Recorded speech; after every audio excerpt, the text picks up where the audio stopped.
আজ ছিল আমাদের দার্জিলিং ট্রিপের লাস্ট ডে। আর সকালটা স্টার্ট হয়েছিল লোপচুর একটা হোমস্টে থেকে, আর এরকম একটা সুন্দর ভিউ দিয়ে।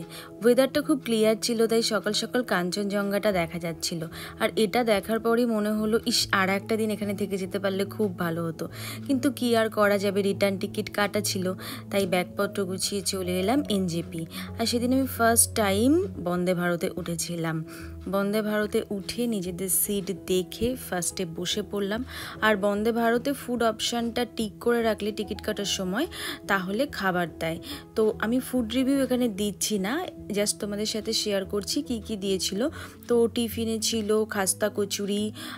খাস্তা কচুরিটা বেশ গরম ছিল। ছিল ঝালমুড়ি, একটা ক্যারামেল পপকর্ন, মশালা চা, ফ্রুট জুস, আর তার সাথে সাথে টমেটো কেচাপ আর সুগারের প্যাকেট এসব দিয়েছিল। আর ডিনারে ছিল ভাত, রুটি, তার সাথে ডাল, একটা আলু দিয়ে সবজি আর চিকেন।